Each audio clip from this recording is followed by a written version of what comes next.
আসসালামু আলাইকুম। ওয়ালাইকুম আসসালাম। জি ভাই, আপনি কোন জায়গা থেকে আসছেন? আপনার বাসা কোথায়? আমার বাসা হচ্ছে আঙ্গাইরা ইউনিয়ন দক্ষিণ ভাষাঞ্চল পালং শরীয়তপুরে। আমার এখানে যে দেশি মুরগির খামার, এটা আপনি কিভাবে জানতে পারছেন?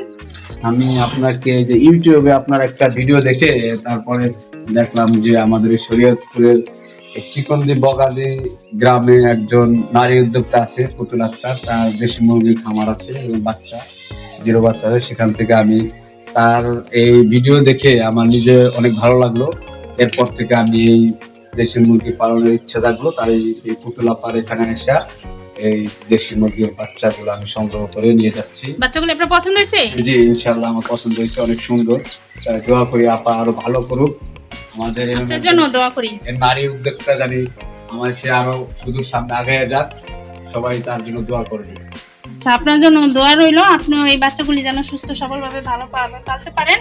আর কোনো পরামর্শ যদি প্রয়োজন হয় বা বাচ্চা নেওয়ার পরে যা যা করণীয় সেটা তো আমি বললামই। জি, জি। তারপরও যদি প্রয়োজন হয় তাহলে অবশ্যই আমাকে ফোন দিবেন। না, এর আগে আমি আপনার কাছে আমি এসেছিলাম, আমার বাচ্চা দিয়েছিলেন, আপনাকে আমি অনেক বিরক্ত করেছি।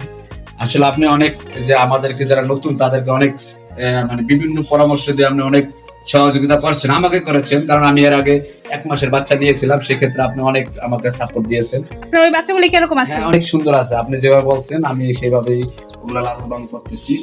তো এই আশা করি আপনার এই যে আমাদের প্রতি যে আপনার একটা উদারতা, এটা আপনি ধরে রাখলে আপনি আরো অনেক সামনে এগিয়ে যেতে পারবেন ইনশাআল্লাহ। ভাই, আপনাকে অনেক ধন্যবাদ। জি, আসসালামু আলাইকুম। ওয়ালাইকুম আসসালাম।